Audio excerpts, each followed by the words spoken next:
Vous avez bien sûr toujours été sensible à la mode. Évidemment, vous avez été mannequin, vous avez été attaché à des créateurs. Les défilés de haute couture commencent d'ailleurs cette semaine à Paris. Certains ont été précurseurs et c'est ce créateur Pierre Cardin qui fête ses 70 ans de carrière. Je le disais, 95 ans et il est toujours actif. Alexia Gaillard l'a rencontré. Donc, si vous voulez, pour moi, c'est une femme futuriste, c'est une femme que j'aimerais voir dans des villas, dans des villes modernes, qui malheureusement n'existent pas encore. Pierre Cardin est certainement l'un des couturiers les plus visionnaires du XXe siècle. À 95 ans, il est toujours à la tête d'un empire. Connu et reconnu dans le monde entier pour son style minimaliste futuriste, il incarne depuis les années 50 l'élégance à la française. Si vous voulez, l'essence de Cardin, je dirais, au point de vue simplicité et tout, c'était un tube coupé en biais, avec seulement une couture derrière et des trous pour les bras et la tête. C'était tout. Et ça s'enfilait, même sans zip. Tailleur de formation, Pierre Cardin travaille d'abord pour le cinéma et le théâtre. Les costumes et les masques de La Belle et la Bête de Jean Cocteau, c'était lui. Le jeune couturier fait ensuite ses classes chez Dior et crée sa maison en 1950. Ma première collection, après avoir travaillé 3 ans chez Christian Dior, j'ai évidemment été influencé par Dior, ça c'est évident, qui m'a appris l'élégance. Mais après, je me suis très vite évidé, je me suis dit, si je veux réussir dans la vie, il faut que je sois moi-même et pas imiter quelqu'un. Imiter, ce n'est pas créer.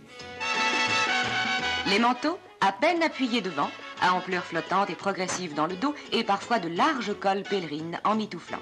Il invente le style Cardin, tout en rondeur, des vêtements structurés aux formes géométriques et aux couleurs flashy. Les icônes pop des années 60 s'affichent en Cardin. La veste sans col des Beatles, c'est lui. Le style de John Steed dans chapeau melon et bottes de cuir, c'est encore lui. Et celui qui nous en parle le mieux, c'est son jeune apprenti Jean-Paul Gaultier, embauché dans son atelier de création en 1970. J'avais été là à un moment où il préparait la haute couture et ça avait été filmé à la télévision. Et j'étais derrière, très paniqué, je dis pas un mot et tout, etc. Absolument paniqué parce que je me retrouvais là par hasard. Donc je tenais un peu des épingles, ou je tenais un moment de tissu quand il le fallait, ou quelquefois quand il ne le fallait pas d'ailleurs.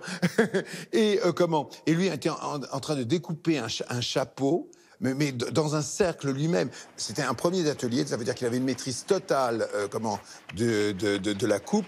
Mais là, lorsque je fais le prototype, j'exagère toujours. De toute façon, la mode est toujours ridicule avant et après. Et pendant, eh bien, elle est merveilleuse.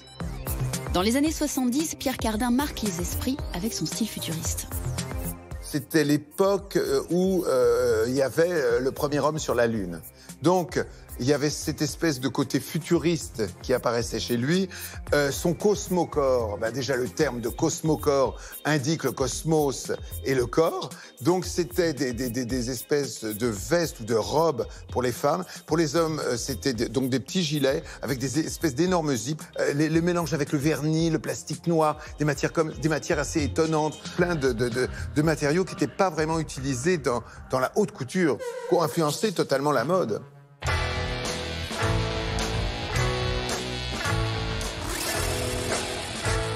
Et puis je me souviens que aussi il faisait des grands défilés avec musique du Pierre Henry, et puis avec des effets spectaculaires. Par exemple, il arrivait sur scène au moment du défilé, ça m'a marqué aussi.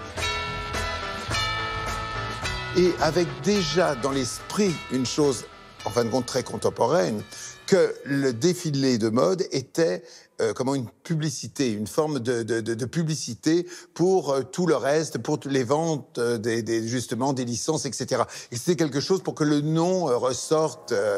En 1975, Pierre Cardin est au sommet de son art. Il se lance dans la fabrication de meubles. J'ai mis beaucoup de couleurs dans les meubles, ce qui n'existait pas. C'était des couleurs de bois, habituellement, très nobles d'ailleurs. Mais j'ai voulu faire des robes vertes, des meubles jaunes, rouges, enfin des commodes qui ont des dessins géométriques très modernes, comme vous voyez, qui sont venus par ailleurs. Pierre Cardin est désormais une marque qui s'exporte dans le monde entier. Grâce au système de licence, il appose son nom sur des produits pour certains bien éloignés de la mode. Aussi même du chocolat. il a mis son nom un peu dans plein de choses, mais c'était très bien. Alors c'était assez critiqué, parce qu'en France, on est assez à critiquer les gens qui sont soi-disant touche à tout, mais il touchait tout très bien. Pierre Cardin, le businessman, est sans conteste l'un des premiers couturiers à démocratiser la mode. Le créateur disait préférer habiller la rue que les femmes du monde. C'était pas un plaisir, c'était un besoin de créer. C'est une joie de créer. Il y en a qui aiment jouer aux cartes, moi j'aime jouer à travers la créativité. Et aujourd'hui ? Je continue. Vous continuez ? Je continue. Je continue. C'était un précurseur pour vous? Oui, je l'ai bien connu. Oui. Parce que quand nous sommes allés avec Jean-Michel Jarre en Chine, dans les années 79, 80, 81, lui, il venait juste de s'installer avant. Et c'était le premier couturier, d'ailleurs, qui a fait des défilés de mode à Pékin, Pierre Cardin. Et ce qui était moderne? C'est cette façon d'épurer la ligne, d'aller chercher des matériaux nouveaux? Chercher, quand on voit ce qu'il a fait créativement dans les années 70, hein, il s'inspirait avec tout ce qui se passait dans le monde, toutes les inventions, toute la technologie de cette époque-là. Oui. Bon, peut-être on a dit qu'il avait trop mis son nom sur différentes choses. Non, je pense pas, parce que quand on le voit maintenant, c'est un rock de créativité. Donc ça inspire, ça. Et puis c'est un nom français connu dans le monde entier, vous me direz, dans Absolument, ce domaine. Comme je dis, au Chine, c'était le premier, hein, quand même le premier qui a montré ces vêtements-là en Chine. Ils étaient...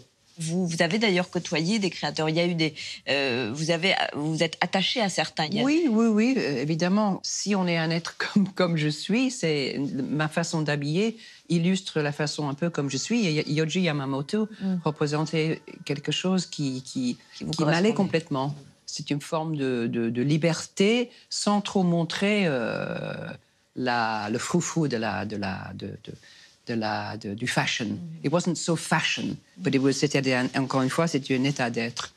Donc, il y a cette forme de recherche, quand je parlais de recherche avant, de authenticité. Et c'est, est-ce qu'on se sent bien dans un vêtement ou un vêtement ou pas? Est-ce qu'on sent son corps, son mouvement, son état d'être à l'intérieur d'un vêtement?